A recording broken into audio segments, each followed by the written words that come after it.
Thanks for having me. It's nice. So what I'm sort of thinking is for about half an hour-ish, we'll dig into your life, and you can won't take that long, mate. You guys will be done in 5 minutes. That's humility, I love it. People say I'm quite humble too.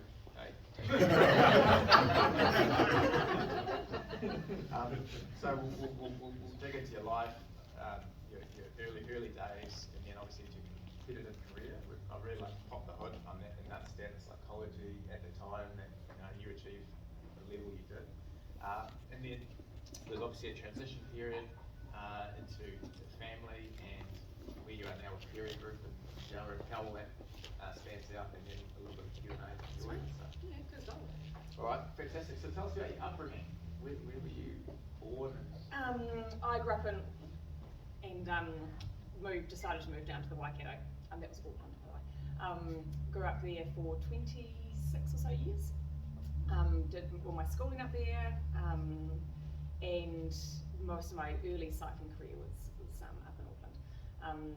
I went to an all-girls school, which I hated with an absolute passion. It's interesting. I've got 2 daughters now, a 12-year-old, 11, and a just turned 13-year-old.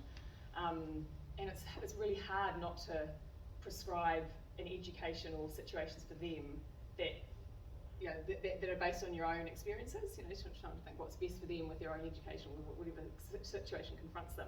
It's really hard not to delve back into your past and think of the stuff that you really, really hated or thought was not good for you. So I'm still going through that dilemma at the moment. Anyway, grew up in Auckland, but now have been down the Waikato here for a good 20 odd years, 25 years.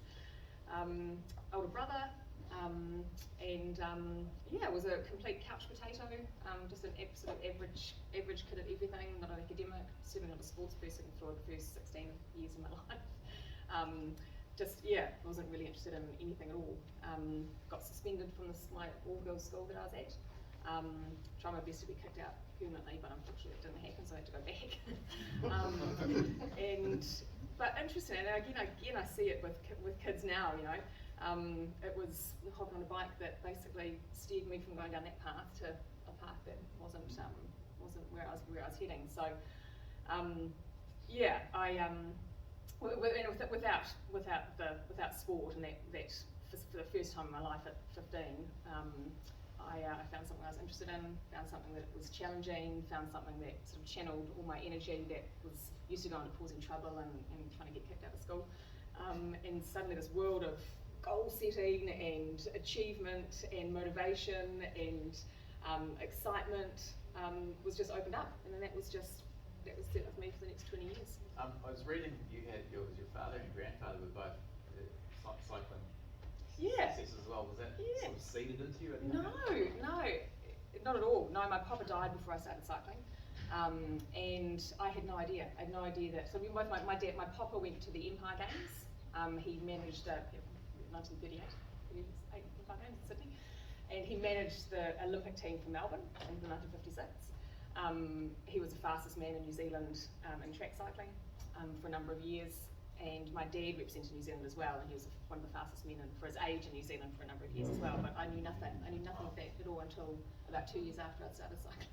So, and when you say cycling, was this what type of cycling did you start on? Riding to school. Really high performance. I can relate. Yeah. And then my school had the great thing about my school. I had a cycling team. I had 5 girls that cycled for their school, and they were short of a rider one day. I knew a girl that was in the cycling team that was short of one rider for one competition, and they asked if I'd join one Sunday morning, and that was sort of the kickstart of it all. So it was on the road to begin with, and then a year or so later I started on Manukau Velodrome up in Auckland, the old Commonwealth Games Velodrome you can call it. So nothing compared to this year. Is this sort of circa 1990 or? It is exactly right.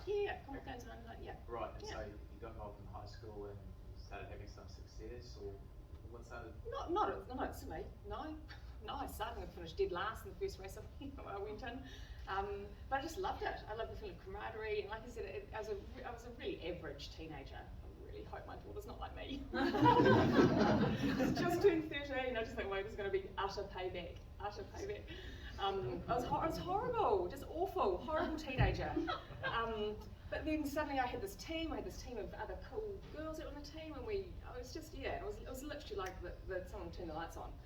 So it's a classic case for sport being awesome for kids that don't know what they're doing, you know, and giving them a real purpose. Yes, that was the seed what started. But like I say, I knew again, classic teen. It shows what sort of kid I was. Literally no interest in my parents' history whatsoever, and had no idea that, like I said, my dad and my papa were amazing bike riders until after I started myself. Wow. So at that time, at high school, was there a particular coach or teacher that stood out to you? What started to cement the joy for you and the success? No, we didn't have a coach. We had to coach ourselves. It was quite different to sort of cycling, school sport now. Quite different. But it was just more the camaraderie. You know, it was the team that was, you know, the group of girls that were in the team, and then I started playing lots of other sports. That was sort of ignited other sports. And then it was just the basic. I used to ride across Auckland, back in those we didn't have to wear a helmet, you know. And I used to tie myself from my parents' house across town to my mate's house, which might have been about 5k. And once I started riding, and then I'd try and beat that time the next time I rode it. And I'd do like, you know, stupid things like running red lights and curb hopping just to beat a personal best. All things you hate cyclists for now, right?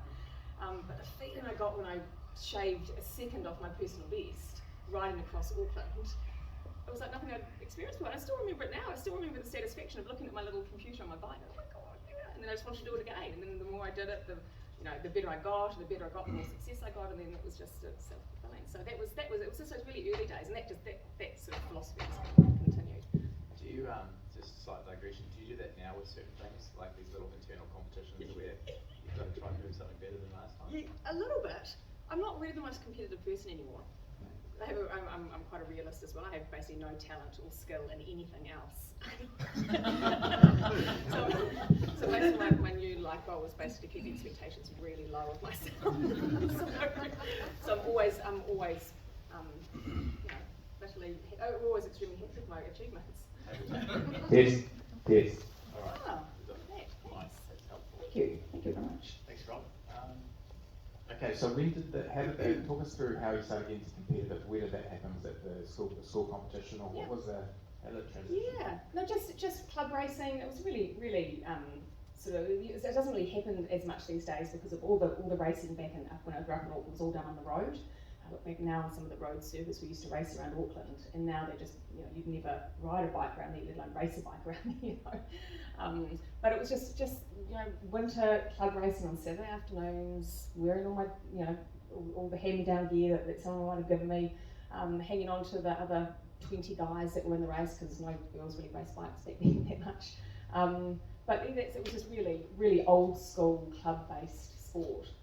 Nothing, there was certainly no $30 million velodrome built in the country at that time, let alone up in my backyard. So yeah, it was just really local club-based sport, usually racing with old men, basically. They were the people that raced bikes back then. But it was all, like you say, it was very much just my own little internal goals that I had for myself with each race, staying on, you know, hanging on to that group longer than I did the race before. Really simple stuff. And then I got selected to go to the Junior Worlds in my last year at school, or first year at uni. And they were in Ecuador. And man, if I could give my kids an opportunity to visit a third world country and leave them there for 10 weeks, like I did, I would do it in a heartbeat. My God, it was just the again, you sort of think of pivotal points, pivotal points in your life. Being asked to join the school cycling team, or travelling from, you know, middle class Auckland and a great upbringing with two parents that love you to bits, a brother who you hate to bits, but that's all part of the journey, and then being transported literally to Quito in Ecuador, where there's lepers on the street, as a 17-year-old, 16-year-old, lepers on the street. There's, you know, riding past literally shanty towns of just sticks and sheets, as far as the eye can see, where thousands of people are living. And dogs, mangy dogs, skinny mangy dogs with half their fur missing and their ribs, and just running all over the streets. You've got to dodge them on your bike, and you're going from, like I say, you know, the centre of Auckland, literally in one plane flight, to that, to see how millions of people live, was incredible. I'd go back in a heartbeat. Yeah, amazing. So we were there for a number of weeks. It was at altitude. that was my first international competition, so that was that was really, again, what I guess cemented the next phase of senior competition in a career for the next sort of 10 years. Well, and then the Commonwealth opportunity? Yeah, it was the same year I went to the Commonwealth Games. And with all the senior riders, that was awesome, amazing. It was in Victoria, in Canada, first group sport, I guess, games environment, and that's going from an individual sport into a team, into a New Zealand team with lots of other different sports. Obviously, like you hear people that come back from Tokyo and other Olympic Games. It's an amazing experience that you simply will never be able to replicate. Really special. At that point, is success leading to success? Like you start to sniff, hey, this is something that I could do for New Zealand, for yourself? Yeah, it's interesting. I not for me. I never really had a bucket load of self-confidence, and that wasn't what drove me. Wasn't the belief that I would be really good, ever. And so often you hear people talk, or psychologists talk about athletes, and they always have a light bulb moment where they know they're going to win an Olympic Games, and they know they're going to win a world title. I never had that, ever. I never actually ever believed I would, until I did, basically. But I'm not really sure. It wasn't fear that drove me, but I think a huge part of a huge part of my job was just wanting to be better, and wanted to be as far. I wanted to go as fast as I could go on a bike over 3 kilometres. It was a very simple event, the event that I used to do. It was all timed, it was very controlled, and wherever that led me was wherever it led me. But I never actually believed I was ever going to be that good, and I actually really wasn't for a long time, to be honest. I went to Commonwealth Games, but back when I raced Commonwealth Games, they were very much a B grade competition in the world. New Zealand puts them in a really high placing, and they still do. And now they are very much a worldwide competition for cycling, for our sport. But when I raced for our sport, it was very much a B grade. They didn't have any of the European nations there who are the powerhouses of the sport. So I won a Commonwealth Games, but I wasn't that good. But a lot of the country thought I was good because I came home with a Commonwealth Games gold medal, which is amazing, but in my mind I knew I'm not actually that good. I'm bloody 5 seconds off the best in the world. That's miles. It's like half a lap. I'm actually not that good. But so it was a really. I remember feeling really awkward about it. I had sponsors based on the Commonwealth Games result, but I wasn't actually as good as what everyone thought I was. So it was a number of years of trying to prove I was as good as what my reputation was, even though I knew I wasn't. If that makes sense. It's not bollocks. It's just the stopwatch doesn't lie. You're either with the top 3 in the world or you're not. In the Commonwealth Games, certainly. But that was such a high-profile competition in New Zealand, right? That so my reputation preceded me, if you like. Yeah. So I actually wasn't that good for most of my career until my last race, basically. It's actually good. Finally. So was it? I don't want to say like imposter syndrome, but you had this reputation that was here, and you felt a little bit like. Seriously, mate. Yeah. And it was just horrible. Because I never earned any money out of my sport. Again, it wasn't. Even today, people don't really make much money out of cycling. So not women cycling back then. There was literally no money. So I desperately needed sponsors to be able to do what I wanted to do and to go and represent New Zealand. If I didn't have them, I simply couldn't. We remortgaged our house to go to the last Olympic Games, but that was to have no compromises. But up till then, I survived on sponsorship. And so I couldn't come completely clean with them and say, hey guys, I actually suck. You can still fund my campaigns. So it was a little bit like that. And I was improving, so I knew it was a really interesting time until my final year, basically, when I finally got. So was that in the sense that accountability to actually achieve what they thought you were good at? Was that kind of the drive where you? Yeah, very much so. I felt huge pressure from sponsors, to try and prove to them that I was capable and worthy of their investment. And I try and make it up in other ways. It wasn't just my results that were crucial to the sponsorship arrangement. Whether it was public speaking or taking people for rides or all the stuff outside outside performance. I tried to really invest heavily in that to sort of justify a result that I probably wasn't going to get for them, if that makes sense, outside of the Commonwealth Games. and then a Commonwealth Games would come around and, oh yeah, win another medal at the Commonwealth Games. Yeah, so it was really, it's a really, really awkward few years, to be honest, being brutally honest. Yeah, no, it's really interesting. You just said something quite telling. The Olympics, you didn't remortgage your house, and because at that point there was no compromise. Was that the point where you sort of burnt your bridges?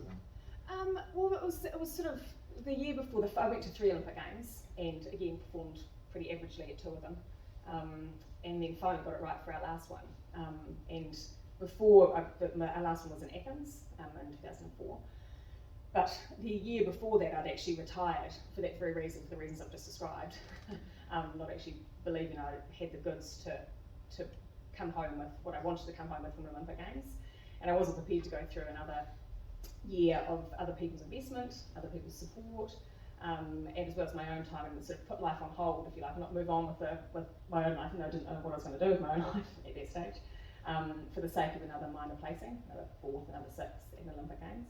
So I'd actually retired the year before the Athens Olympics, and was just sort of trying to figure out what my next move was going to be.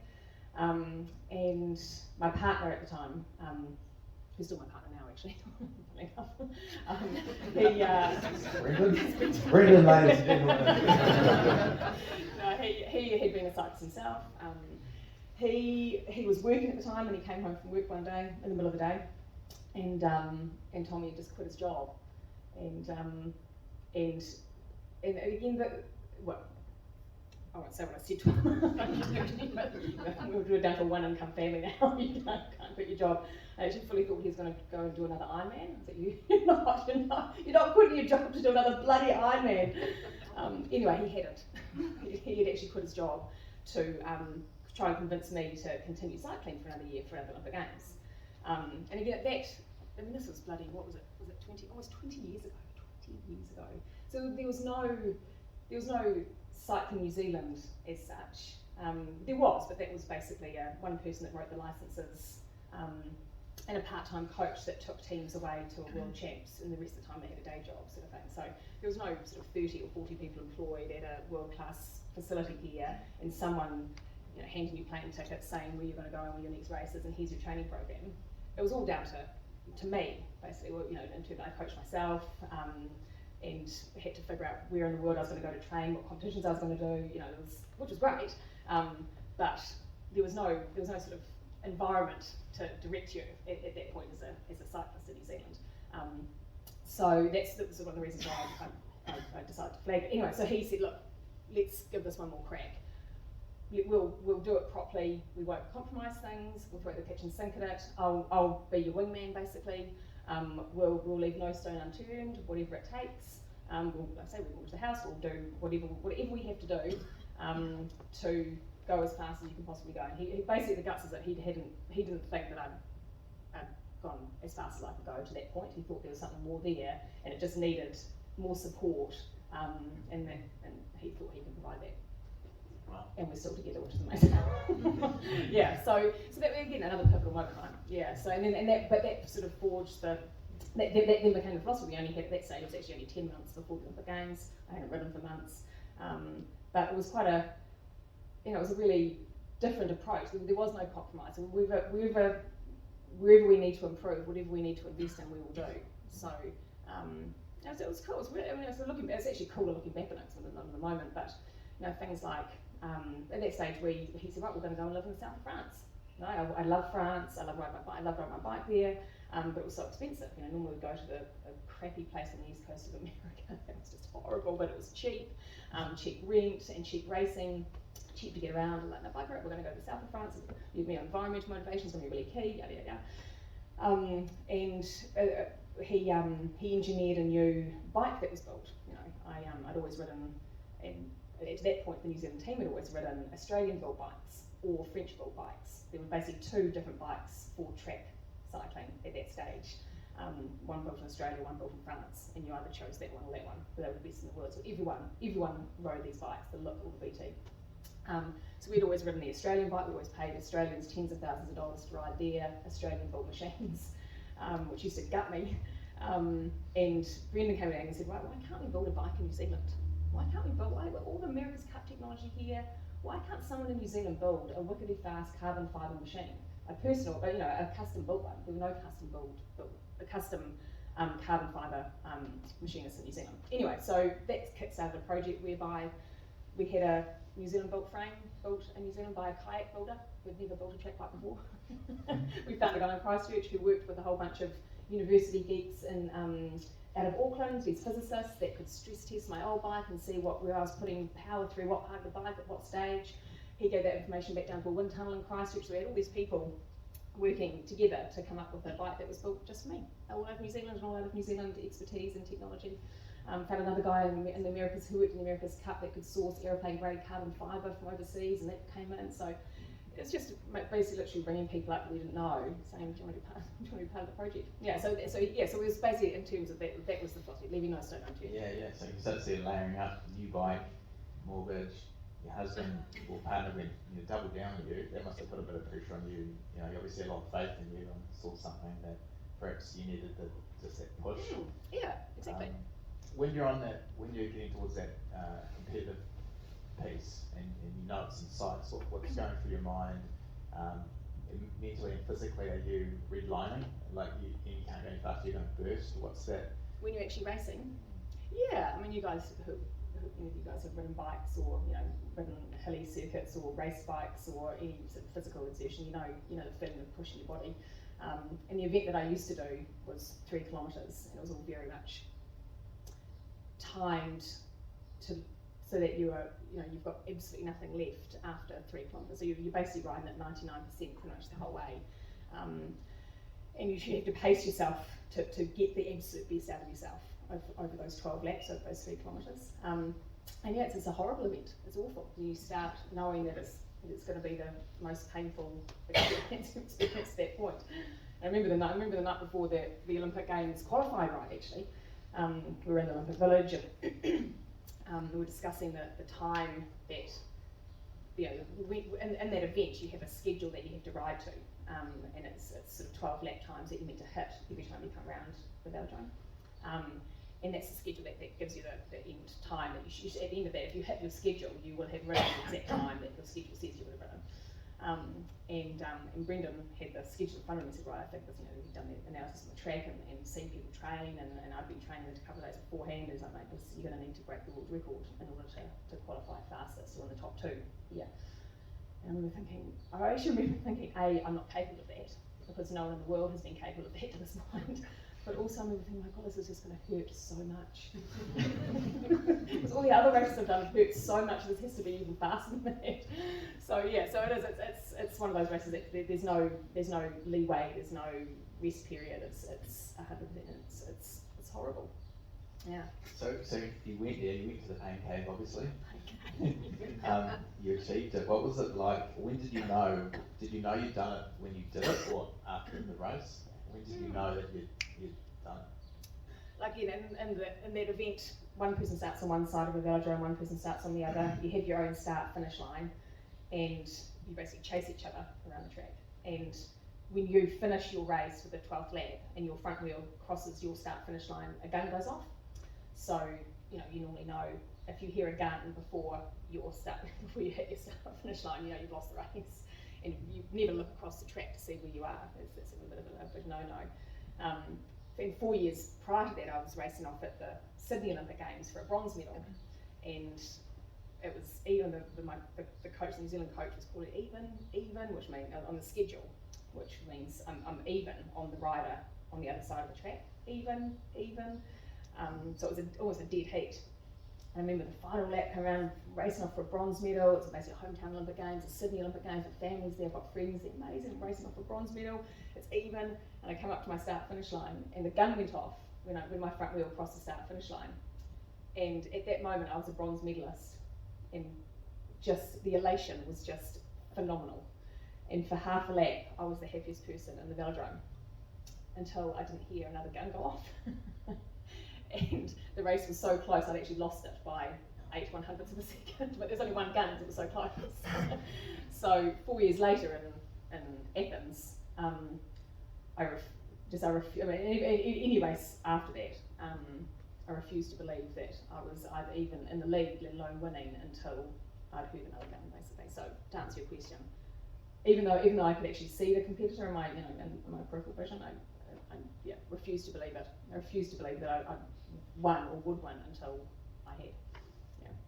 So just help me out one more time. Just I know I'm digging deep here, but you've got this sort of psychology that says I can't do it. There's no way. But then you've got these external levers put on you from your husband, mortgage, pressure, sponsors.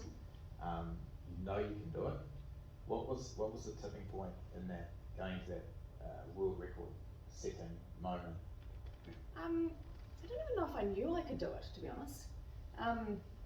Do you know what I think?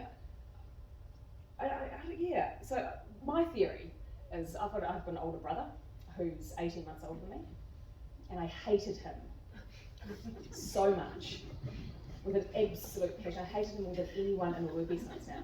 I hated him so much for about 10 years. And we were so competitive. He's about the same height as me, he's quite a short dude.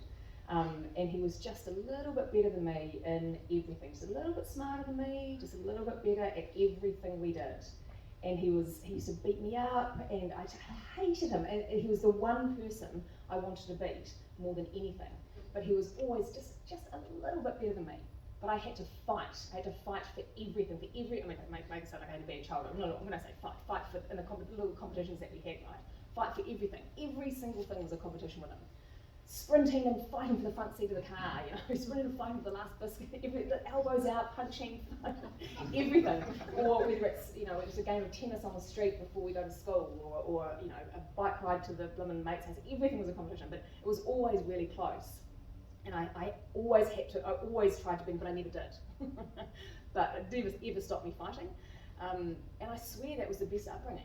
And that fight, it's weird. But there's a thing in it, and I'd love to do a study on kids that have got older siblings, and and their attitudes to competition, because it was perfect, and it gave me the ability to fight to the bitter end with anything, and even though I knew I was never going to beat him, it never stopped me fighting, which was kind of like the theory I had with sport. It's really weird. I don't know, psychologists have a field day. I never saw a psychologist, but that's a field day with it. But like I say, I was one of the hardest trainers I knew. I don't know anyone, even guys, that I trained harder than them, and I always have to have the last effort if we were away in the New Zealand team. The guys would finish, and I'd want to do just one more effort, just to fight, basically. Probably because I never actually believed I was that good, but like I say, that was awesome motivation to keep me trying. Was there any impetus for you as a female in that environment? Was that also a driver? Maybe subconsciously, but that's all I knew. I've generally spent most of my career racing with, travelling with, riding with blokes. Yeah. And it probably was a sort of a need to sort of prove that I'm not just the weak chick in the team, And again, back then, I'd go away and race a World Cup. I'd win a World Cup for New Zealand, and my prize money would be a third of the guy in the New Zealand team that got fourth in the exact same race. So sort of by default, and well, that was just what it was. So probably by default, again, older brother, younger sister, only girl in the team. I think subconsciously, yeah, that was all part of the fight, if you like. You're obviously still incredibly humble, Sarah, but did that win cement or shift anything in your own psychology intrinsically for you going forward from that day? Maybe a little bit.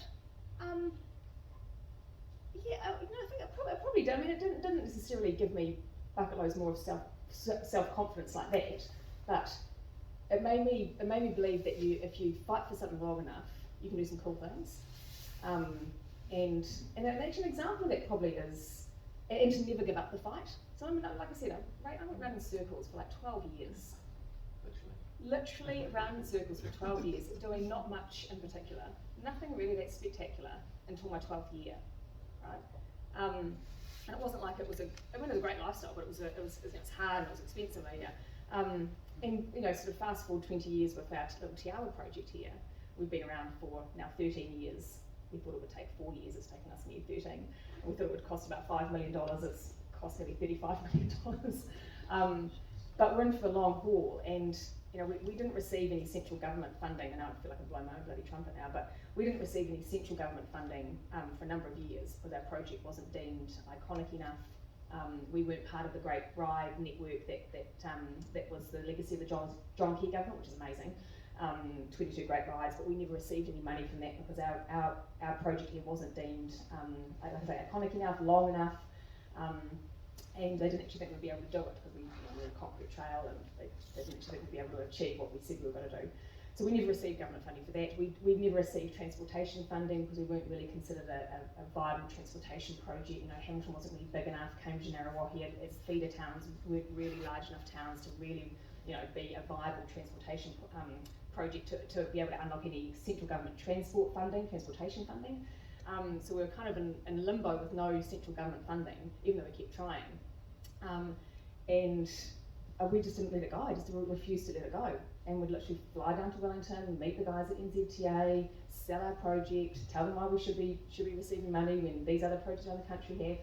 And by refusing to give up and continuing to box on with our project, but refusing to accept no for an answer, eventually they funded our section from Narrawahi to Hamilton as a viable transportation project.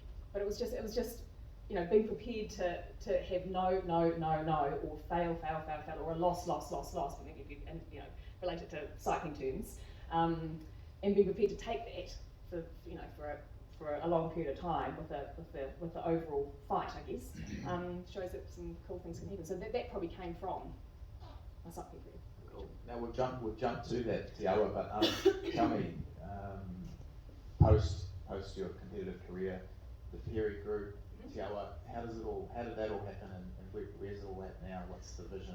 Yeah, that's awesome. So I work for the Brian Perry Charitable Trust. Excuse me, not the Perry Group, not the company, but the charitable trust under which the trust sits. Like as I mentioned earlier, the Te Awa River Ride, it was a vision of our chair, Simon Perry, 13 years ago, to have a multi-purpose path that followed the Waikato River that all of our Waikato communities could enjoy. Excuse me.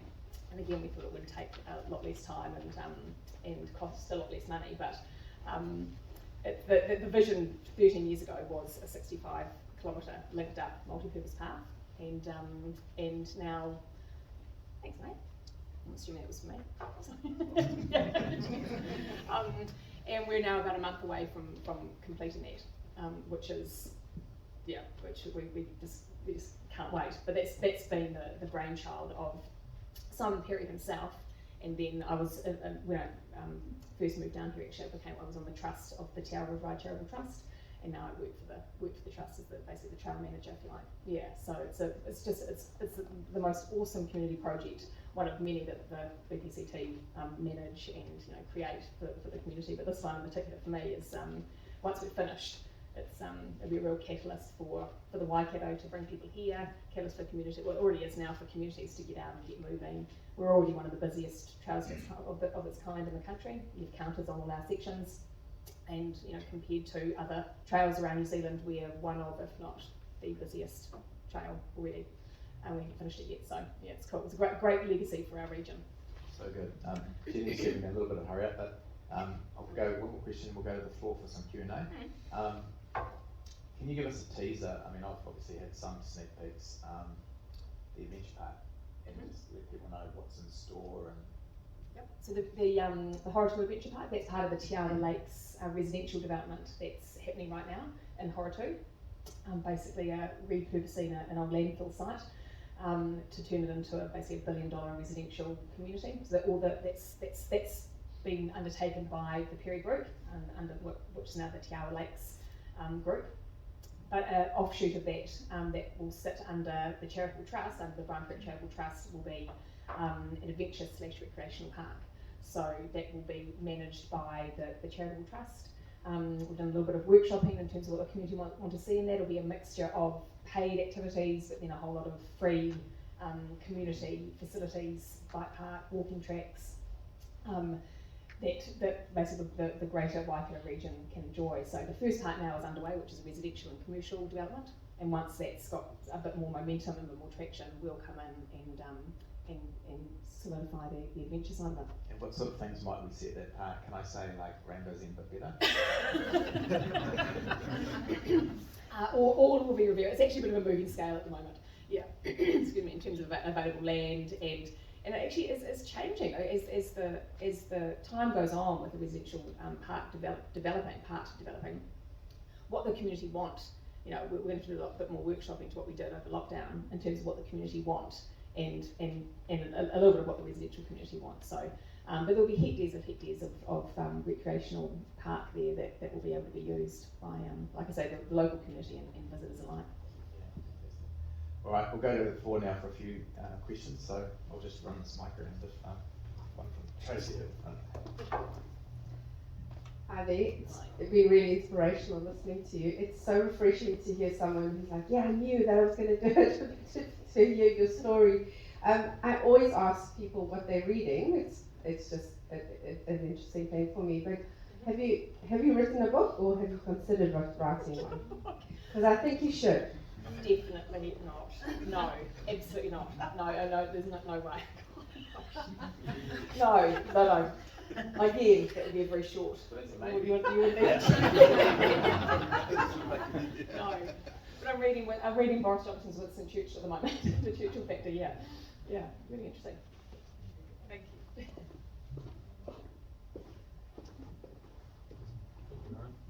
Hey Sarah, my name's Josh.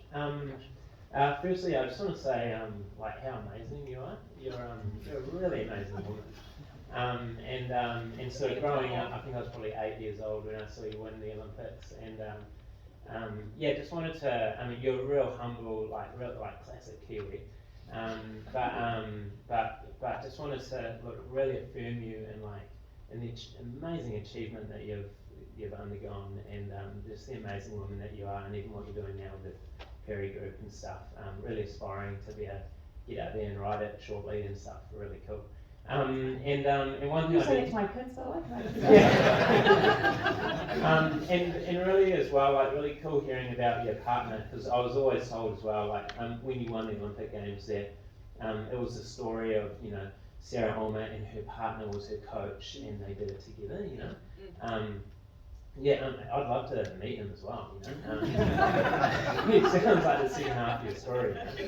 And one just quick thing, and it's no question, but more of like I remember just a quick story. Dad, I grew up a competitive swimmer, and as competitive as that goes as well. And one thing Dad would always say, well, if you win a gold medal, then you'll be on the what was it? Because it was you and the triathlete Hamish Carter that won the same Olympics, right? Yeah, that's right. Yeah, and Dad would always say, if you win a gold medal, you get onto the McDonald's Rapper Pack. and that was like everything to me. You know? Don't know why they don't do that anymore. Anyway, I just want to say you're an amazing woman, and thanks for Good. Thanks, mate. What a motivation. I've got to run now, but. That's right. This is fanboy Josh. All right, we've got time for any more adulation or questions. No, please no. All right, cool. Well, we might wrap it up there, Sarah. Thank you so much for your time this morning. Some really insightful, and we're a joy to have you along. And yeah, so some of those stories we don't get the inside. Did you also do was it beef and lamb in that? The two rowing. Indulged ones, yes. Yep, that's correct. Yeah. It's funny the things that pop into your head. I'm just going to ask Jenny to come forward. And make sure you get out on the trail when it's we've finished in 2021 basically for the final section, so it's a little overdue, but we've got about 30 metres of concrete to be poured, and then the full 65 k's is completed. So I really encourage you guys. It's amazing. Some of the new sections are really, it's some cool engineering, amazing community asset that is for everyone. So yeah, look forward to hearing reports of those of you that have been able to enjoy it. Thank you, everyone. Hey, a big thank you to Sarah. Honestly, as the audience has said, truly amazing. Really enjoyed meeting you myself. It's probably been one of my favourite inspires. So thank you again for sharing your journey, and particularly just the realness. It certainly gives me a bit of hope for my teenager. But we'll watch this space. So on behalf of the Chamber, just something to say thank you. Thank you very much. Absolute Pleasure. Oh, and likewise. Thanks for having me along. Thanks, guys. Any time, we'll certainly put you at the top of the list for next year. Cheers. And while I'm here, guys, just want to say, we'll skip through, a big thank you to Ryan. As Ryan said, it's the last Inspire for the year. And we just wanted to say thank you to Ryan. He's been doing the Inspire series for us for 15 years. And every event, I feel, is getting better. We get more flavour out of the person and definitely get to know who they are, and we always walk away inspired, even though we have to listen to Guns N' Roses. We won't be recreating that scene, by the way. It did cross my mind. Oh, come on. So just a few things. We've had 9 events to date. This will be our 10th one, but during that time we've had 371 attendees walk through the door.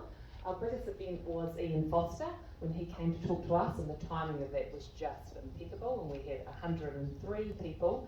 And Ryan was amazing in that space. I found he really provided Ian with a platform to tell his side of the story, and I think that provided a lot of value to us as opposed to just getting the side from the media. We also had Inspire with Beer. I really like that, and we'll continue that focus for next year. And then also we had one of our speakers, Dr. Matthew Phillips. He was back for his 3rd time. So we've had quite a community for him as well, telling his story. So just to do a little bit of a recap. Here we go, here's some of our moments. Fozzie, up there we have Chris Joplin. Then we that's our 3rd time speaker. And then we had, I think that one's Ezra. Sorry, the lighting's not the greatest. Ezra Harawani. That's another moment with Kieran Reid. Bloody Crusaders. That was our beer event. And then we also just a nice team photo. So again, thank you so much from the Chamber, Ryan. It's really appreciated. So yeah, and then also I can't miss you guys. Thank you all for attending. We know sometimes it's hard getting out of bed, but we certainly know that when you walk away, you felt as though it was worth that early morning rise. So we look forward to seeing you in February next year, and we'll be in contact just with some exciting plans that Ryan was talking about. So Ryan, one thing from us, come over here. Right here. Thank you. Thank you, please do, come here.